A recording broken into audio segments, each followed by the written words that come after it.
Welcome back, familiar to Northside LDN. Caramba, big up to everyone that is locked in. Big up to everyone locked in. Big up, familia. Big up to everyone that's locked in to the channel. Make sure you're liking and subscribing. And today we've got news about Arsenal wanting to sign Ethan Nwaneri to a 5-year contract.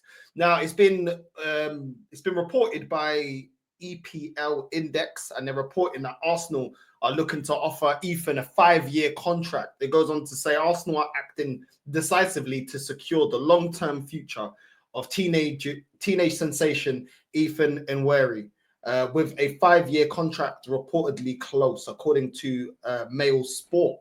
The attacker, who turned 18 today, has emerged as one of Mikel Arteta's most promising young talents, stepping in admirably during Bukayo Saka's injury-enforced absence. Ethan has already scored 8 goals in 29 appearances this season, a remarkable return for a player still in his teens. His development has been so rapid that Arsenal are eager to extend his initial 3-year deal, signed at age 17, to fend off growing interest from Chelsea and Man City. So yeah, he's already on a 3-year deal. So he's down to 2 years of his contract, and they're looking to sign him up to another contract. He turned 18 today, and the North London club are looking to go a step further to secure his long-term future, with Ethan's quick progression this season having surpassed the high expectations of Arsenal staff.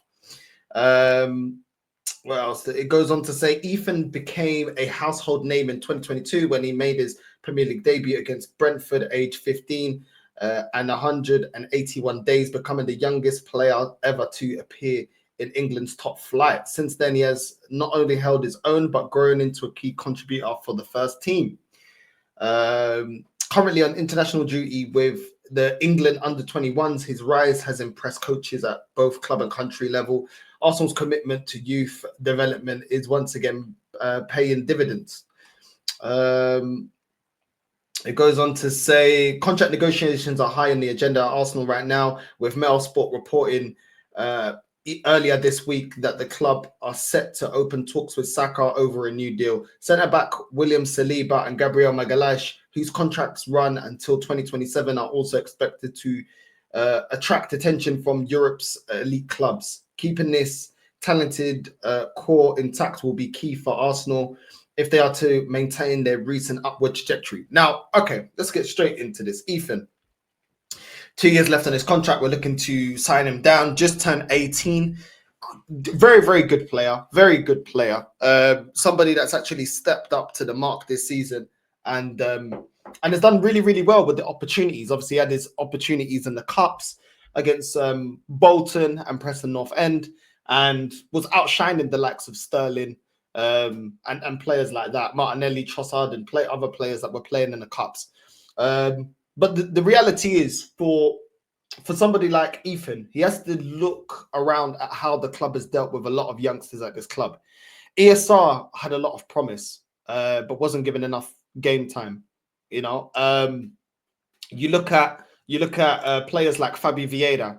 You know, I had 1 season available. After that, we loaned him out. Since then, we just keep loaning him out. Haven't really given him a shot. Now, I'm not saying that these players are on the same level as Ethan, but he needs to protect his future.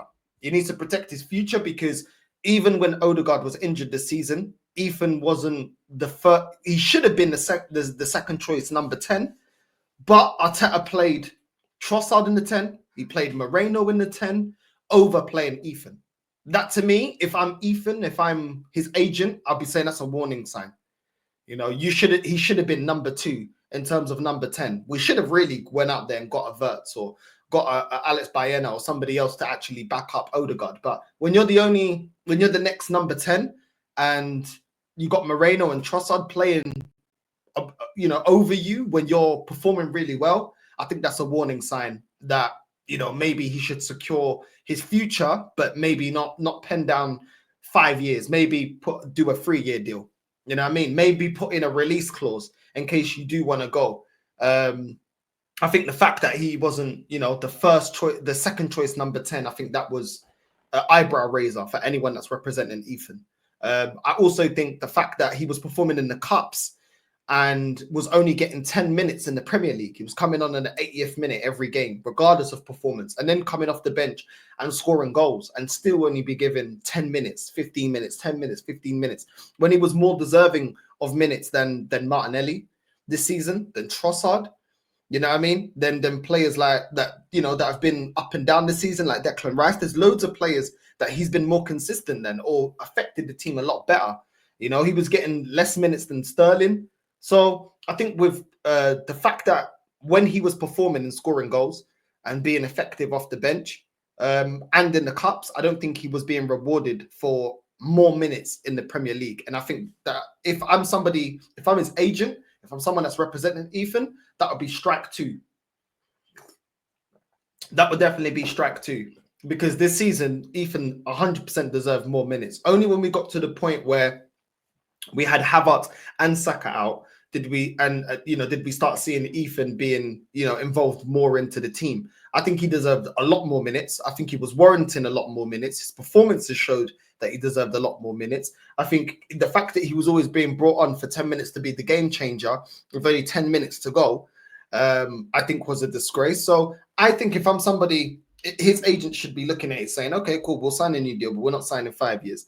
We'll sign 3 years. I think Ethan should look at the example of Balogun. Balogun went out on loan, another player that wasn't being given a fair opportunity at Arsenal. Balogun went out on loan, performed really well. He was putting numbers up the same as Mbappe in Ligue 1. And how was he rewarded? He was sold, So I think there's been a lot of cases at Arsenal where we have not given players a fair shot. I think ESR wasn't given a fair enough shot when he come back. I know he had the issues with injury, but you're telling me that Fulham can get a tune out of ESR and we can't?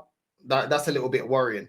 That's a little bit worrying. So, yeah, I think you should look at the way that certain other players have been treated, and the way that he's been treated, and in times when he deserves some more minutes and not being given it, and think, okay, well, do I really want to commit, 5 years to this club when this manager seems to put, a defender above me in my own position, and a winger. Also, the fact that he keeps playing on the wing. Ethan's been playing better in the number 10 this season than Odegaard. Why is he holding the right wing position? I know the team needs cover. Why can't Odegaard cover? So I don't know. These are all things that, if I'm Ethan, I'd be thinking, hold on. Like, Odegaard plays 90 minutes every game. He doesn't have to play out of position. Yeah, I'm more effective when I play in the 10. I'm more direct. I've been scoring goals. I've been affecting games. Why do I have to play in the right wing? Do you know what I mean? So these are all things that I feel like he should be thinking. These are things that he should be, contemplating that, listen, there's times where you need to, think about your own career, and put that first. I'd love Ethan to stay at Arsenal. But at the same time, I do think he has a lot of talent. And I think he needs to also, bear that in mind. Where is his career? Is he really going to be given a proper shot at Arsenal? If you think about it, Odegaard gets injured. You don't play number 10. You're not the second choice number 10. You only get into the team when we have 2 attacking players out, and then you get into the team as a right winger. When Odegaard drops stinkers, they don't rotate you in that number 10 role, your natural role. When you was performing, you was only getting 10 minutes to change games. That was how many minutes you was getting in the Premier League. So I don't know. You look at that and you think, I'm not too sure. I'm not too sure I would want to commit 5 years to the club when I'm not being used, fairly. Not based on performances, not based on how I'm contributing in the season, regardless of the age. If you're performing, you're performing. You know what I mean? But ultimately, I think Ethan just needs to maybe take a 3-year deal. Take a 3-year deal, maybe put a release clause in there. If he gets a 3-year deal, he's 18 right now. By the time the end of the contract, you're 21. You know what I mean? You're more than you're more than able if he still is playing second fiddle to Odegaard. You can go to another club and be a starter. So I think 5 years is a bit too much. Yeah, 5 years is a bit too much. That's what's being reported, obviously. But if I was Ethan, I wouldn't be signing a 5-year contract, because once Saka and Odegaard's back, we see that this manager, Arteta, never drops Odegaard. Even when he's dropping a stinker. The other day, he dropped a stinker against Nottingham Forest, dropped a stinker against Man United. Be dropping stinkers, and he still plays 90 minutes, doesn't get subbed off. So that's the position Ethan's going to be fighting for once Saka gets back and we have, Havertz back and, it's back to normal where Ethan is now fighting for the number 10 role. I don't see him getting minutes. And if he does get minutes, I think this manager's going to be giving him, ridiculous minutes, bro, microwave minutes. That's what I think anyway. I don't think Ethan's going to be given a fair shot because, unfortunately, in this club, Odegaard is an undroppable. He just never held to account, and I think that captain's armband is protecting him from bad performances, protecting him from not turning up, protecting him from criticism. So I don't really see it. Personally, if I was Ethan, I would not be signing a new contract. I'd be like, yo, I'm ready to go. I'm ready to go because there's no way you're playing Mikel Moreno above, in front of me, and you're playing Trossard in front of me in my own position. There's no way that when Odegaard's dropping stinkers, you're forcing me to play it right wing. There's no way every single time someone, the team ain't performing, I'm the first or one of the first players to get subbed off. You know what I mean? Like that would be me, bro. I would be like, yo, I'm bouncing. I'm not staying here. I'm not staying here. You know what I mean? Because I don't feel like I'm, I don't feel like if Ethan isn't being given the same opportunity as someone like Lewis Skelly, for example. Calafiori drops a stinker, Lewis Skelly starts. You know what I'm saying? That's the thing. Like, there's none of this, Calafiori is the star boy, Calafiori must start. Whereas with Ethan, because he's going up against Odegaard for his position, it's that kind of energy. You know what I mean? It's more of the, it's Odegaard. Odegaard has to start. Whereas with the left-hand side, it's easier for Lewis Skelly to establish himself because Calafiori, even though a lot of the fans like him, and I personally think he's rubbish, even though a lot of the fans like him, he's not the star boy. He's not the captain. Do you know what I'm saying? So it's different. It's easier to establish himself as a left back going up against Calafiori for that left back position. Obviously, Tierney as well is leaving, so it's different. It's different dynamics, different politics. Whereas with Ethan, I'd be like, yo, he ain't gonna drop Odegaard. There's no point. When he does try to put me into the squad in the Premier League, I'm always like, playing right wing where I don't think Ethan's the most effective. So if I was Ethan, I'd be like, yo, I'm bouncing, man. I'm not staying here. I'm not staying here. You know what I mean? Let my contract run down. I'm going. That's what I would do personally. I can't lie. I just don't see a future with Ethan getting a fair chance at Arsenal. You know what I mean? And unfortunately at Arsenal, it's not about performance. It's about PR. It's about, if the fan base love you. It's about all of these other things that have nothing to do with your actual ability. So, listen, I hope Ethan does sign a contract. Hopefully, Arteta isn't here much longer because he doesn't deserve to be here. 5 years, no major honours, not good enough for me. Sorry, this is Arsenal Football Club. That's not acceptable. People wasn't accepting this from Unai Emery. I'm not going to accept it from Arteta.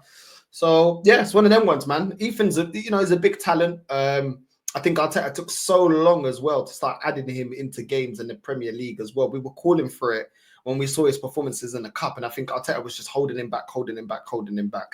So, yeah, man, we're going to see. We'll see what happens. But I think Ethan needs to protect his future. And I know he's a young G coming through the academy, probably feels a bit overwhelmed or feeling like he doesn't, have as much say, but I think he needs to put his career first. Your career is important, and sometimes sticking with a club if they're not believing in you and they're not giving you the minutes that you deserve, can hinder your future. And I think it happened with ESR, it happened with Balogun. I think we was holding back these players that we didn't need to hold back. We may say they're not world class, but they deserve more minutes than they were being given. So that's the thing. We already made a mistake as well. I think he needs to learn from the mistake of Gnabry as well. Gnabry went through the same thing, never given a chance at the club, a proper chance. Iwobi was the one that was always given opportunities and minutes. And Gnabry goes and moves on to Bayern Munich, and you can see the player that he becomes and the career that he has. So, I think Ethan needs to think, long and hard. The thing is he's got time on his hands. He's only just turned 18, So it is what it is. You know what I mean? It is what it is. Hopefully he's got the right people around him that care about his career and don't just care about a massive paycheck. Because with talent, the money will come. So big up to everyone that's locked in. Big up to everyone that's locked in. Make sure you're liking and subscribing. Let me know your thoughts about this Ethan situation. Should he sign a 5-year deal? Should he not sign a 5-year deal? Let me know. And yeah, man, I'm out, familia. Love.